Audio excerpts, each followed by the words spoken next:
Today's episode of the Outline Podcast is brought to you by Audible. Audible is offering the listeners of this show a 30-day free trial and one free audiobook that you get to keep. You can redeem this offer by going to www.audibletrial.com/outlinepod or click the link in the show notes. All right, let's start the podcast.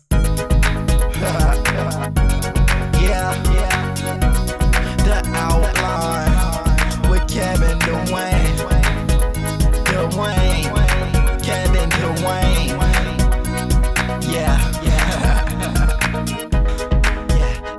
The Outline.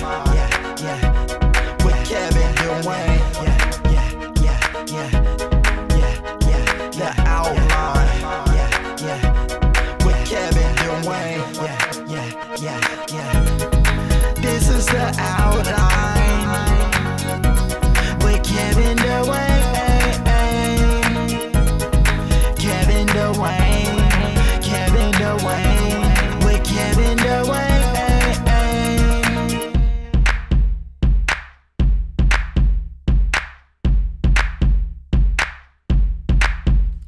Yo, what's going on, you guys? It's the Outline Podcast, and I am your host, Kevin Dwayne, with your weekly discussion of all things entertainment, LGBT culture, and a piece of encouragement for everyone.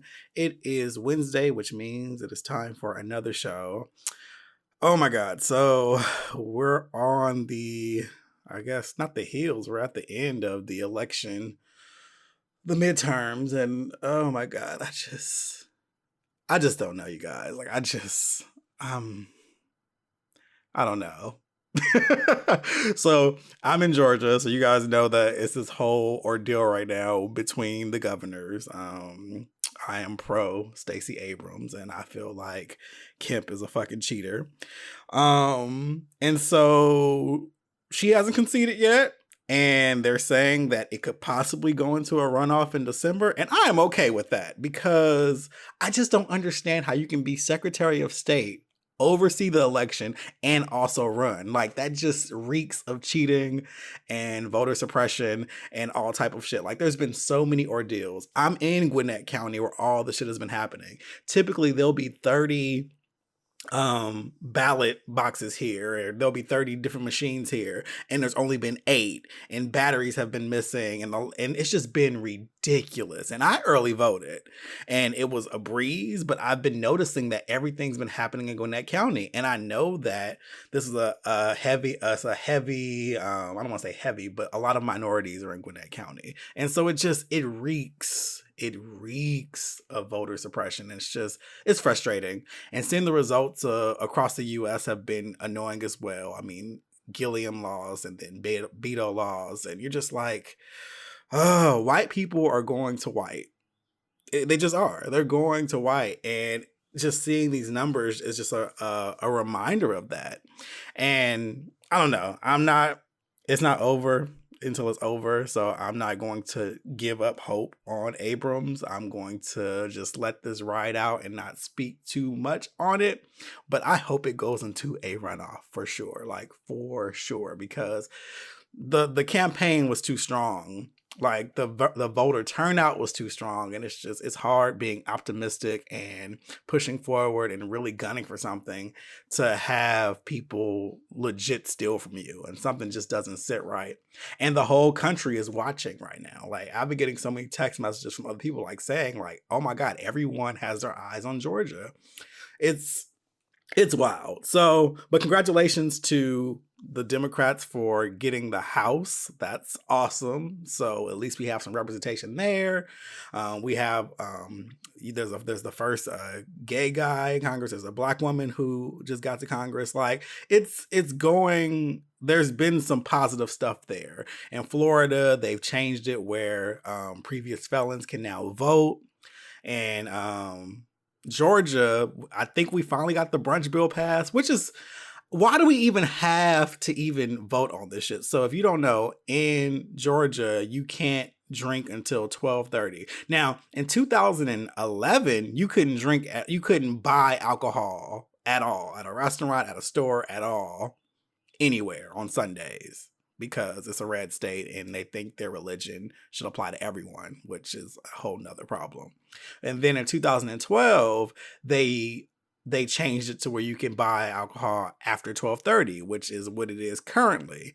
And it looks like it was voted yes to push the brunch bill to 11. So now you can buy your mimosas and things at 11 a.m. on Sundays. Why not just remove it? Because you're dealing with grown people. Like, you have to be over the age of 21 to buy alcohol, which means you're fucking grown. So why are you telling me when I can and cannot? And I was looking at some of the numbers on the people who voted yes and who voted no on the results this morning.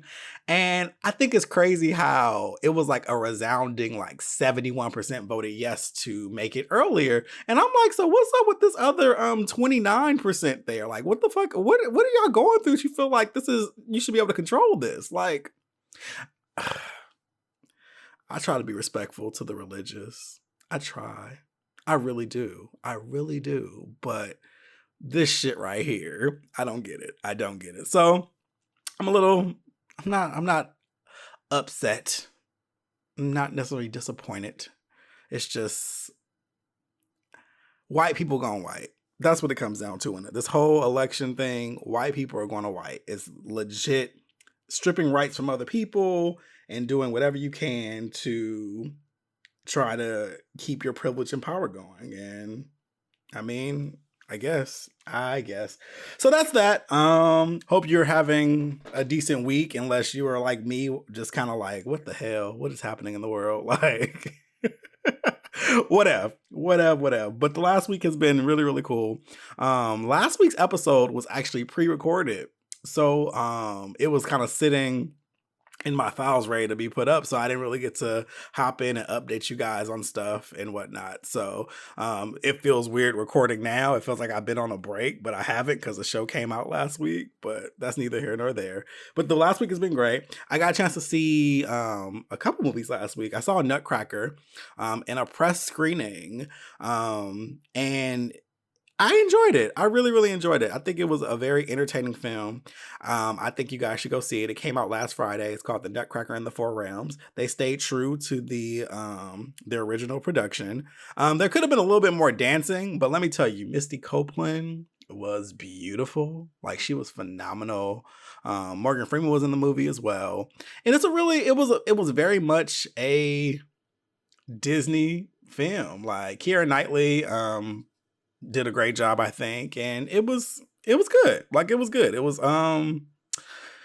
Christmassy, and there was a lot of dancing. No, well, there wasn't a lot of dancing. That was my criticism. There could have been more dancing, but the overall film was entertaining. It had its moments of cuteness, and it's definitely something you can take your family to see if you want to get in the Christmas spirit. You know, Nutcracker is like one of the OGs when it comes to this time of the year. And it was kind of funny because I was, there's the Nutcracker music, and I'm watching the film, and we've normalized it so much to hearing it. So when it came in the movie, part of me was like, are they authorized to use this? So I'm like, Kevin, it's the Nutcracker movie. Of course they're authorized to use the Nutcracker music, but we're so used to hearing it just during Christmas time. And it was a nice little moment for me. But it was definitely cute. So if you're looking for a Christmas movie to go watch, go see The Nutcracker. It is in theaters now. And once again, Misty Copeland is in it, and I stand for Misty Copeland. So that was my major reason for seeing it. But yeah,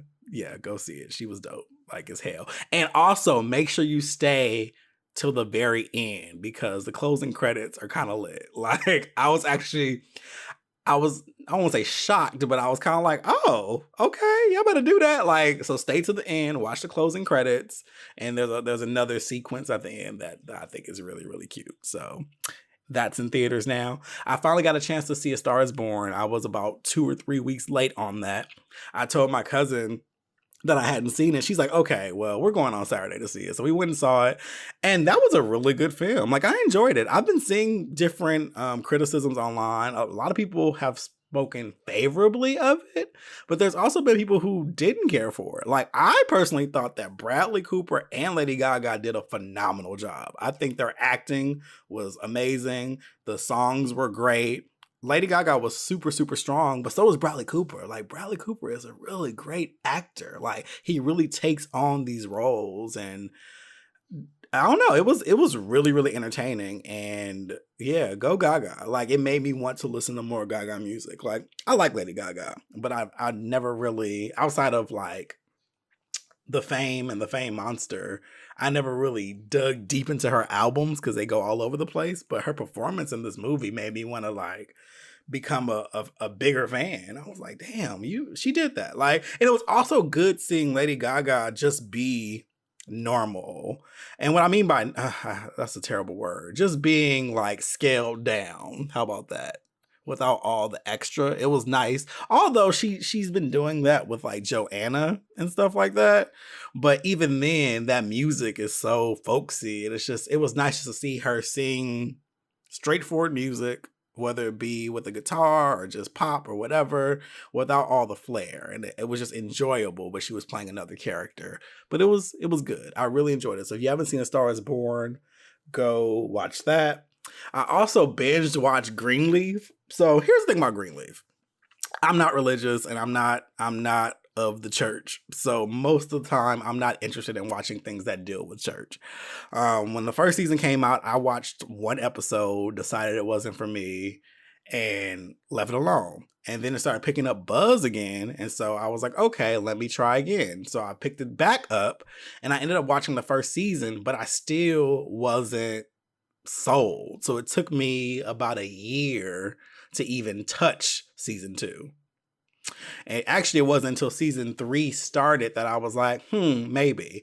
And so it was actually early last week where I was like, okay, let me try it again. And the reason I wanted to try it again is I was reading everybody talk about, on Facebook, leaving these little thoughts about, oh my God, I can't believe they did this, or I can't believe this happened to this person. I'm like, okay, I'm interested now. So I picked up season 2 again early last week, and I finally started getting into it, and I ended up binge watching it all the way through. I'm caught up now, so I can watch this week's episode with everybody else. So that's cool. It's enjoyable now that I've connected to the characters. But once again, like, church stuff always kind of triggers me because that's not my belief system. So a lot of the stuff, I'm like, a lot of the stuff could be eradicated and avoided if y'all didn't have this weird ass belief system. It's this belief system that's making y'all do all this shit. It's like one of those things, like, if you didn't have this, you wouldn't be dealing with this. Imagine that shit. But once again, not while I'm here.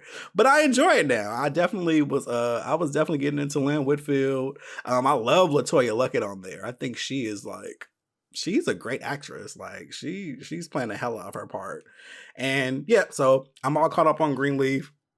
So I've added that to my list of things that I will be watching moving forward. And yeah, that's been it on the entertainment front. This week is the week of my food photography and styling classes.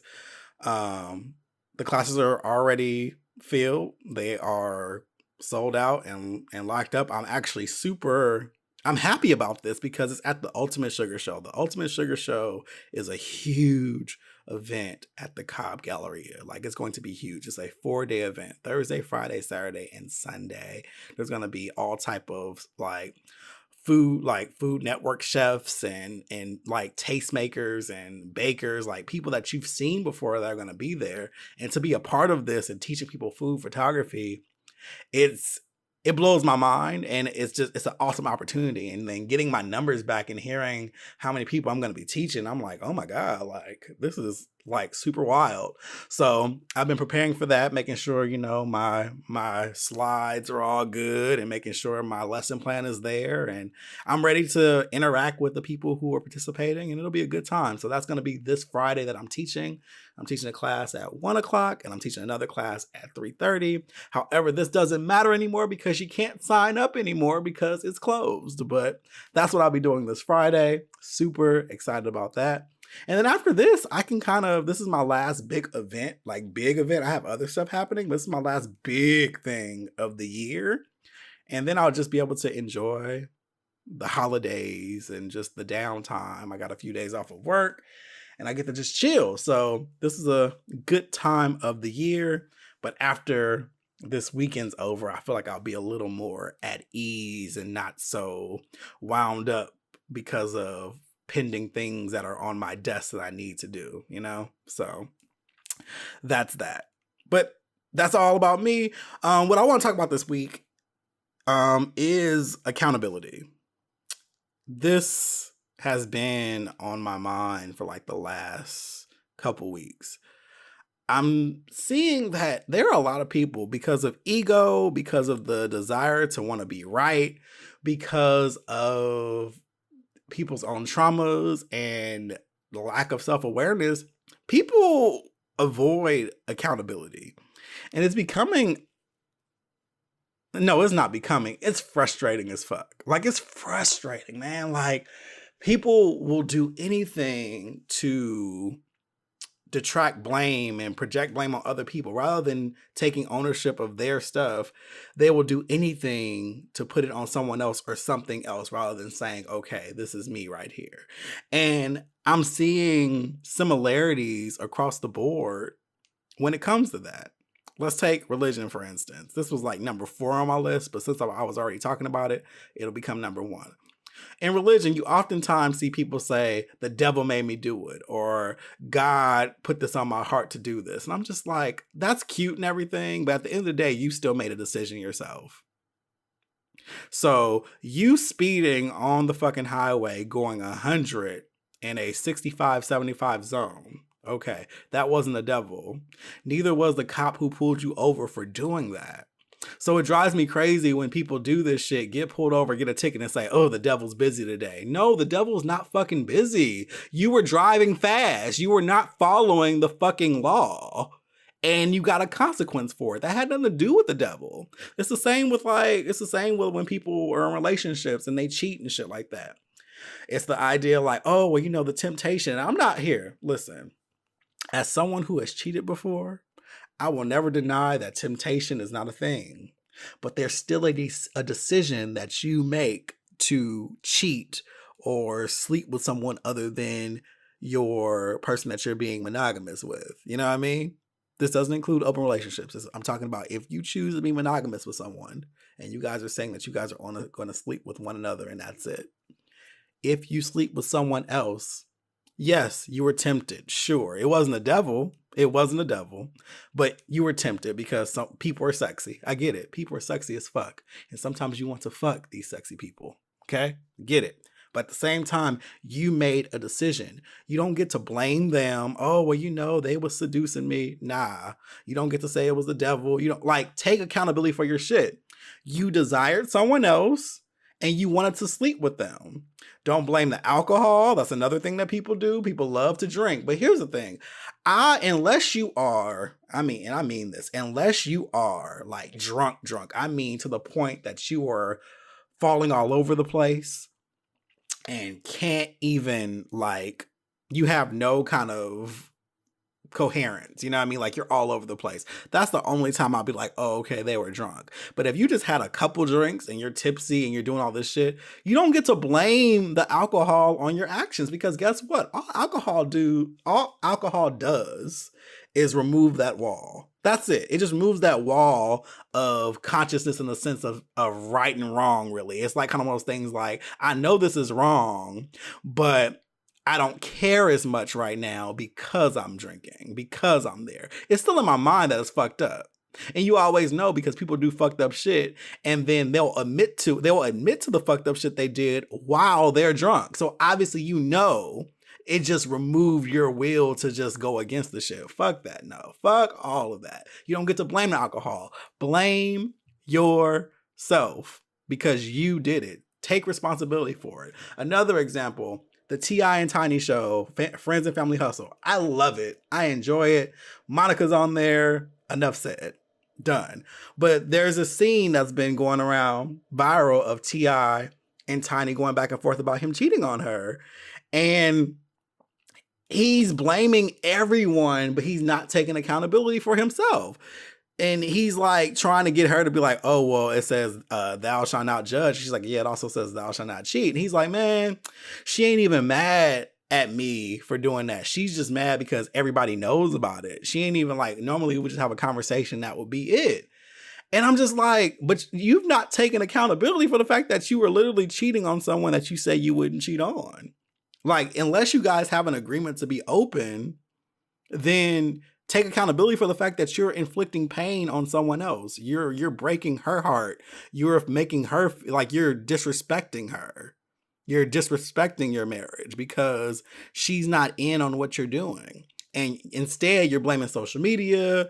You're trying to tell her, you're trying to gaslight her and tell her how she really feels. You're trying to do all this deflection, but you're not actually owning your fucking shit. T.I., own your shit. I would respect someone who said, listen, I have an issue with this. I cheat. I'm sorry. It makes sense. I mean, I don't have to accept the shit, but own your shit. Say what it is versus trying to blame everything else. Well, I just couldn't. Nah, fuck that. Own your shit. And even like rape culture. Rape culture always blames the victim. Well, what were they wearing? Why were they there? Why were they doing this? Why aren't we making the person who did the raping, the assault, accountable? It doesn't matter what the fuck the victim was doing. It just doesn't. I don't give a fuck if they are butthole ass naked with their finger in their motherfucking ass and a fucking dildo in their mouth. If at any time they say no, or you can't enter me, or you don't have permission to mess with me or touch me, it's assault. It doesn't matter what the fucking victim is doing. It doesn't. You just don't fucking get to rape people. Take accountability for your shit. That's it. Accountability. And it's funny because rape culture is the extreme of these two. But I notice the same kind of attitudes when it comes to social media. And what I mean by that is this. Say I post something on Facebook. It could be a status of words. I'll say, okay, I like blue cheese with my wings. Okay, I made that up right now, by the way. Someone can come up there and say, well, you ain't shit because I like ranch and, you a trash ass nigga, blah, blah, blah. And I can be like, whoa, why are you being like so rude about it? And they'll say something like this. Well, you posted this on social media, which means it's public and it means you should expect feedback. And I have a right to give you my opinion and I have a right to let you know how I feel about it. This is that same shit that I'm talking about, where it's like not being accountable.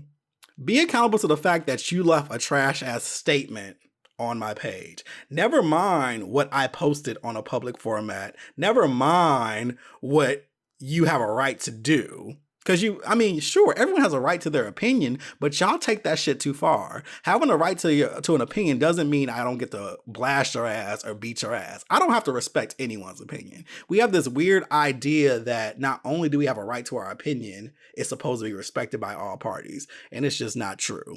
And also, that doesn't mean you get to just say whatever it is you feel all the time without any repercussion. You know what I mean? And I'm seeing that often. I mostly see it when people post videos or thirst traps or whatever. I've gotten it before. And this is oftentimes where I'll just remove comment sections because I'm like, it's not for you to comment on. It's just not.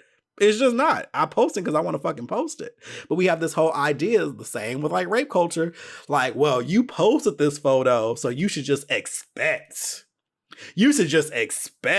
these type of comments. But how about you be accountable for these type of comments that you have to leave? Because ask yourself why it's so not necessary for you to leave that type of comment on someone's page. Like, real talk, be accountable for your shit.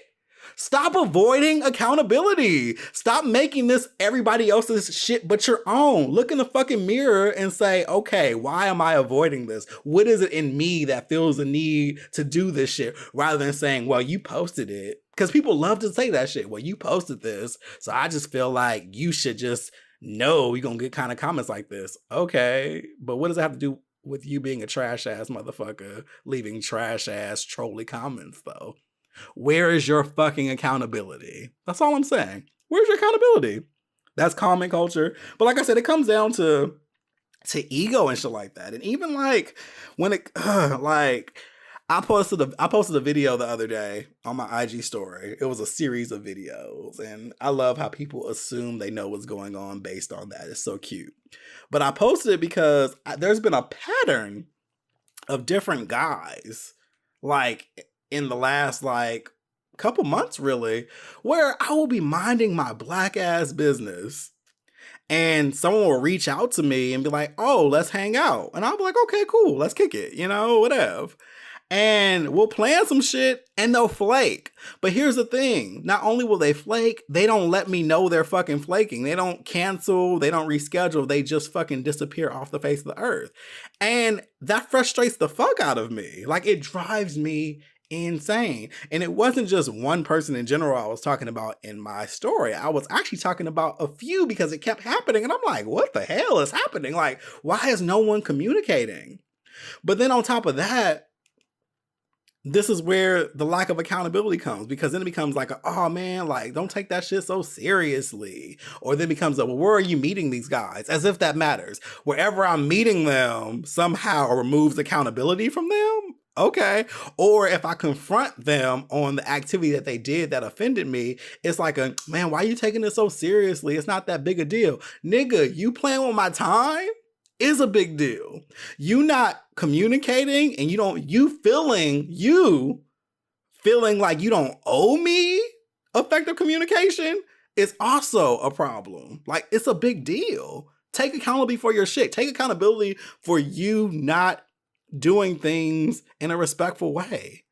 Scheduling something with somebody and then flaking on them, ghosting them, that's a trash ass action. It's fucked up. You're pretty much saying you don't respect them or their time and that they are just a fucking option.